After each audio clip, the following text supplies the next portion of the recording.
and we'll see how that happened. Let's see.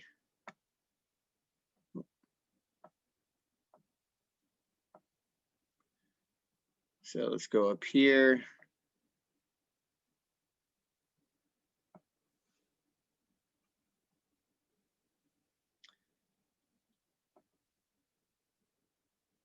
And we see Julio Jones up top. Julio finally came out.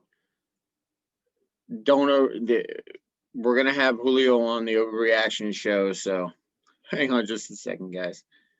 Let's go down here. So Robert Woods wind up with 14 points. Not too bad. And Josh Reynolds, the only reason that Josh Reynolds is there, and please don't overreact to that.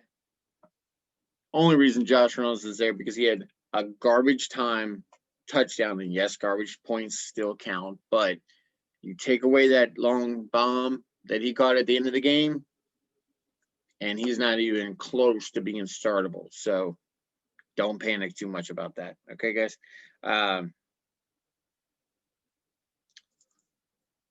So we had Terry McLaurin on our start list, 14.4 points, not bad in losing effort. OBJ, I told you guys to sit him. Look, he was coming off a phenomenally awesome week in week 5. Week 6 rolled around. OBJ going up against Pittsburgh. Pittsburgh was just shut down. Okay, they were just totally locked down. 4.5 points. You were not happy if you didn't listen to me on that one. Tyler Boyd, I told you to sit. He got 12.9, which you're probably saying, but Dean, that should be a miss for you, right? Well, here's the thing. It would be if he wasn't the third best receiver on his team. You could have gotten T. Higgins or even A.J. Green. A.J. Green showed up. What's going on with that? Okay, so Tyler Boyd, third best on the team. I'm going to take that as a hit. Zach Ertz, I told you to set him for a tight end, 7.3 points. Told you to start Mike Gesicki. You got your goose egg. D-Money, I'm sorry. I know D-Money went out there and picked up Gesicki because his tight end was on bye. So there actually went to 2 other tight ends. And sorry. That's about all I can tell you on that one, guys. So, overreaction Monday. We're going to go ahead and we're going to dive in real quick. I'm going to go over mostly quarterbacks. I got a couple of running backs, and I got one wide receiver that you need to pump the brakes on a little bit and check the injury report this week before you go ahead and put in a waiver wire request for him. Now, I myself put in a waiver request for this guy ahead of time, but I'm going to be checking the health status of other running or other wide receivers before I actually roll this guy out in my league. So number 1, I've mentioned him earlier, Deshaun Watson. Is he the real deal? I think he is. I think that this organization right now, this coaching staff that they have without Bill O'Brien, is going to allow Deshaun Watson to be Deshaun Watson. He's going to be allowed to be the guy that they thought he was, that we've seen in the past, and they've kind of unshackled him from the anchor that was Bill O'Brien. Matt Ryan, without Dan Quinn, 371 and 4 TDs. We're going to take a look real quick, and I'm going to show you why I'm not surprised with this, okay? So let's go to QBs here. Now, Matt Ryan wound up being the number 2 quarterback on the week, minus the Monday night games. So we still have room for Josh Allen and Mahomes to sneak in there.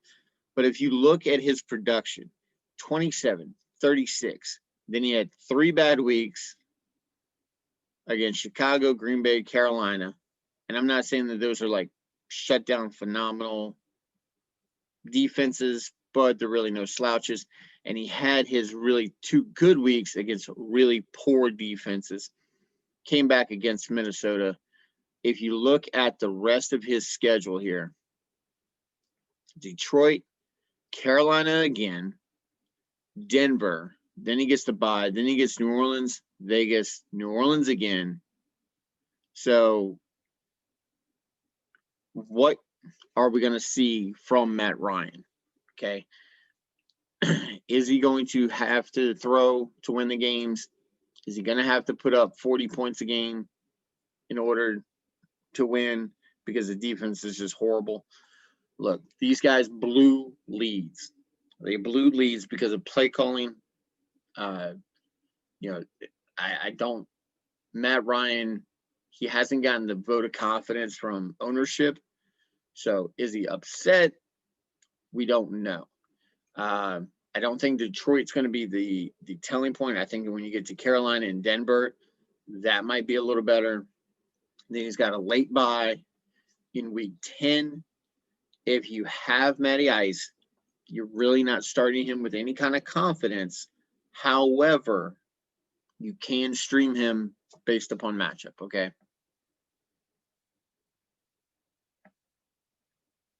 So Carson Wentz coming in at number 4. And I know you guys see Tannehill. I'll tell you what, let's do Tannehill first. We'll go down in order. He's a free agent in most leagues. Okay. Why? This guy's been absolutely crazy. But here's what I want to caution you about.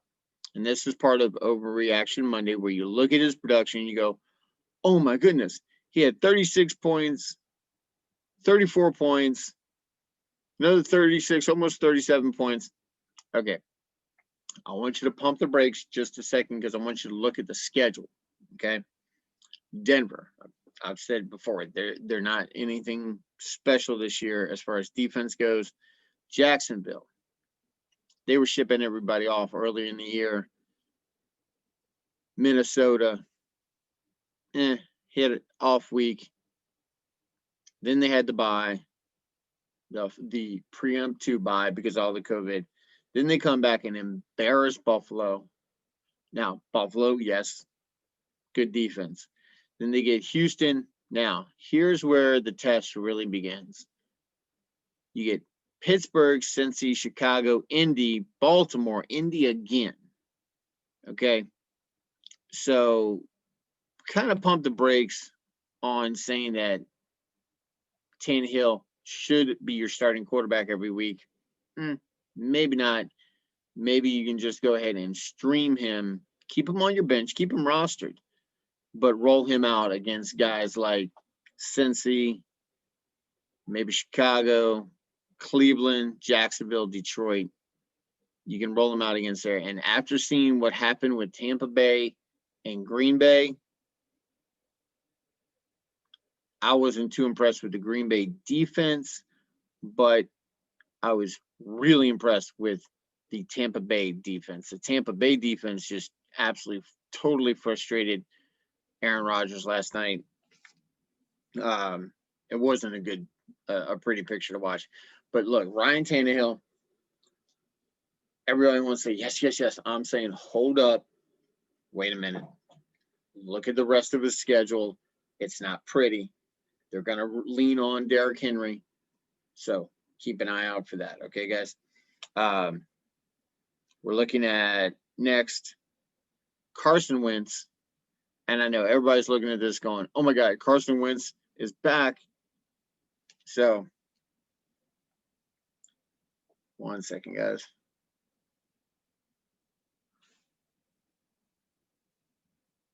All right.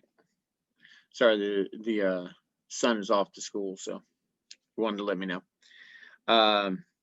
So Carson Wentz, his upcoming schedule, look, like I said, if this is what Carson Wentz is going to be, and they're looking to get Deshaun Jackson back this week, they're looking to get Alshon Jeffries back the week after. So week 8, it should be Alshon Jeffries' debut. So if Carson is getting his weapons back and he's still got a healthy Miles Sanders, look at what this guy's been putting up. 23, 23, 21, 33. And given the San Fran was dinged up, Cincinnati was Cincinnati. I mean, Baker put up a good showing against them.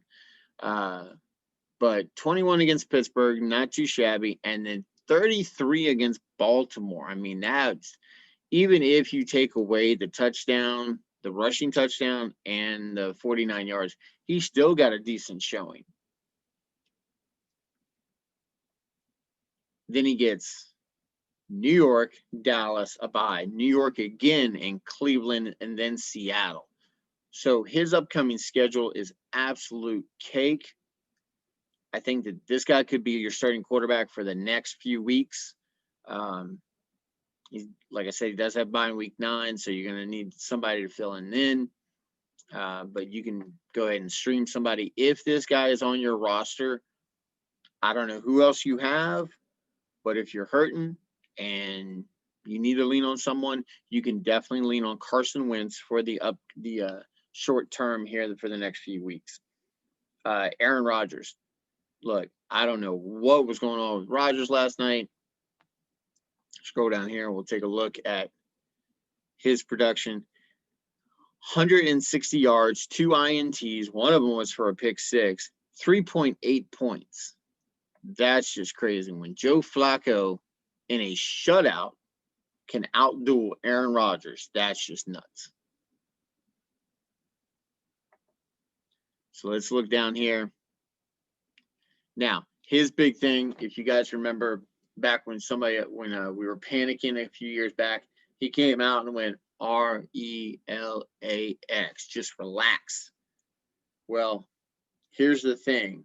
When he was spelling relax, he also had a solid coach that he kind of got along with, and Mike McCarthy. Now, this new head coach he has, he's really not jiving with. There's a lot of tension outwardly, it seems. So, look down here. Now, we see everybody's going to have an off week.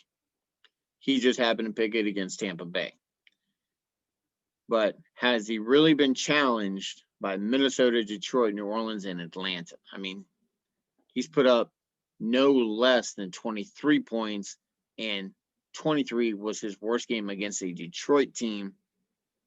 So he's been over 300 twice. This is his first time under 2.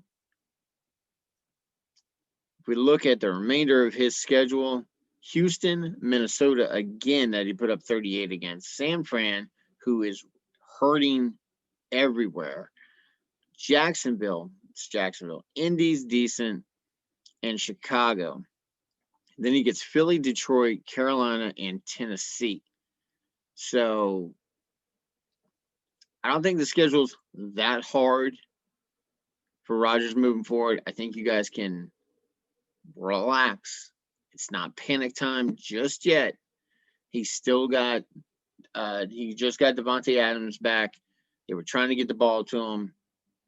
I don't know why, but it seemed like he was staring them down the whole game, trying to force feed him, which I appreciate being a Devontae Adams owner in my other league. However, it doesn't count if he doesn't catch it. So, that being said, I'm saying as far as Aaron Rodgers go, if it was anyone else, yes, I would worry, but it's Aaron Rodgers. He's got that bravado. He's got that experience. He's got that trust of his team, and he's got all his weapons back. So, I'm not too worried about Rodgers at this point, okay? Now, if this happens to be next week, we see something similar, then we can start worrying, okay, guys? Let's go to running back real quick, touch on a couple of guys for overreaction. And I know you guys are probably thinking, well, Derrick Henry is going to put up 45 points. No, Derrick Henry, this is what you drafted him to do. Okay, you drafted this guy to put up 45. You drafted him to have 200-yard days. Okay. DeAndre Swift is the guy I'm talking about. 28 points, 116 yards, 2 TDs, 3 receptions if you're on PPR. So 28 30 points. So is this the thing of the rookie breaks out and we need to sit up and pay attention? All right, number one, it's Detroit. So pump the brakes there to start with. Second of all, this was against Jacksonville. Now, here's the thing. Next week, you could probably flex him if you still believe that he can put up those kind of numbers on a consistent basis. It's against Atlanta, okay? The real test is going to come week 8 against Indy. I would say back off of him a little bit, see where they go, depending upon what happens. Let's see what happens in Atlanta, okay? Flex him. I wouldn't put him in for a starting running back position, but I would definitely say flex him in this instance for week 7, so he can be in your lineup. So you see that he has the potential to put out these kind of numbers. If this is where they're going, if they're finally stepping away from AP and they're gonna let the rookie go in and let him take over, then Atlanta's going to be a game to do it. See how they use them. See what a snap count is. Okay. See the production. Remember, we talk environmental roster management here. If the environment around DeAndre Swift is changing, if the coaching staff is going away from the starter in AP and letting the rookie, the future, go and letting him take over, then next week's going to be really interesting to watch. If you're wanting to go chase points based on this week, you see his production increase a little bit. He had 30 yards and a touchdown for receiving. So that touchdown kind of throws a little wrench in there, because if you take those points away, he's single-digit performer. Okay. But he was involved in the passing game, so we see that ability there. He only had 7 yards receiving because he was doing a lot of groundwork. So see where it goes from there. Like I said, Atlanta is going to be the flex option for him, and we'll see what goes on from there, make our adjustments as needed, okay? The next guy is actually on both of my rosters for running back, and that would be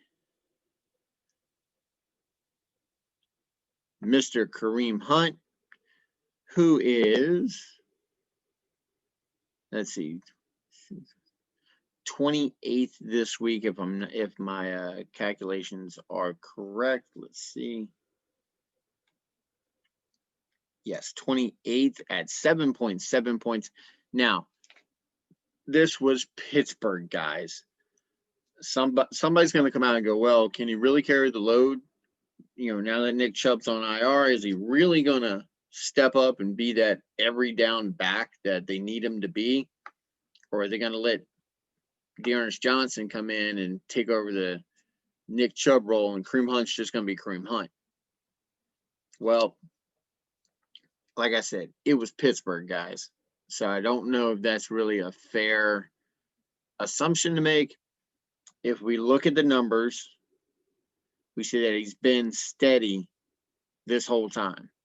But he had Baltimore in week 1, just went bananas against KC, or against Cincinnati in that game. And then Washington, Dallas, and we see where Chubb had gotten hurt in week 5, winds up on IR, and Hunt comes in against Indy, puts up 18, but then falters in week 6. Now you get Cincinnati again and then Vegas, okay? Then he gets a bye, and we're going to see how long it takes Nick Chubb, if he's going to be back at all this season. So we'll see how he goes, how his health is. I think the schedule here is really generous up to about let's say week 13 with Tennessee, and then 14 with Baltimore. If you make it into the semifinals and the Super Bowl, he gets the Giants and the Jets, and oh my goodness, I would love to have this set up having a player with the explosiveness of Kareem Hunt for those final 2 weeks against those two teams that are probably, well, not probably, they are going to be tanking for draft position. Okay, so I would say as far as Kareem Hunt goes, yes, he can handle the number one spot. No, he doesn't need Nick Chubb in there. Does it help? Of course, but I think he can handle it. It was Pittsburgh, guys. Pittsburgh's just an incredible defense. Now, the wide receiver I want to bring up for overreaction Monday, right here, Travis Fulgham. And I'm probably pronouncing that wrong. But look down here. Last week, breakout with 32 points. This week with another good showing, 75 yards and a touchdown. He scored at least one touchdown in every week that he's played. But here's the thing. There's no Deshaun Jackson. There's no Alshon Jeffries. Zach Ertz, I don't know where he's been or what's wrong with him. But weeks 1, 2, and 3, he's nowhere to be seen. And then because of injury, he pops up for week 4, explodes in week 5, strong showing in week 6. Now, they get New York and they get Dallas in week 7 and 8. And then they go on a bye. Deshaun Jackson should be back for this coming week in week 7. So if you are going out there and you're getting Fulgham, this is a guy that I've put a waiver wire request in for already. In my other league, I think that I can use him for one more week against the Giants because I think that with Deshaun in, Deshaun's going to stretch the field. Fulgham's going to get his opportunities, and he's going to have the ability to do what he's done. But then you get Alshon Jeffries back against Dallas. You're going to have Alshon. You're going to have Miles Sanders. You're going to have Deshaun Jackson. So this guy's going to wind up being the 4th option, possibly even the 5th if Ertz gets his act together. So that being said, don't go out, and if you're in a fab league, and if you don't know what fab is free agency budget. It's where you put in a bid. You have a certain amount of money that you put in for, and if you have enough money, then you get that waiver request. It's a little different than some of your traditional ones where it goes in order, and if somebody puts in ahead of you, then they get it for that waiver request. But your fab budget, your free agency budget for acquisitions, don't go out and spend a whole lot of money on this guy unless you're just spending it for a 1 week buy-in. Okay, if you're just buying him for 1 week, that's fine. He's a rental. Okay, but don't spend all your budget on this guy because he's not a long-term fix for your squad. This guy's a short-term problem solver. Okay, guys. So that being said, that's going to wrap up this episode for Overreaction Monday. If you guys have anybody that I missed or anybody who you think that you're overreacting to or underreacting to, down at the bottom when you subscribe, like, or share for me, go ahead down the bottom and please subscribe. Leave me your comments. Guys, this has been Overreaction Monday on Fantasy Football Academy 2020. I've been the Dean. Y'all have been awesome. And we will see you guys tomorrow with start sits. So, also, if you're waiting on the 2 games to win your league this week, good luck. I know I am. I'm going to be watching Kelsey and the Dallas game really close. So, good luck, guys. School is out for right now.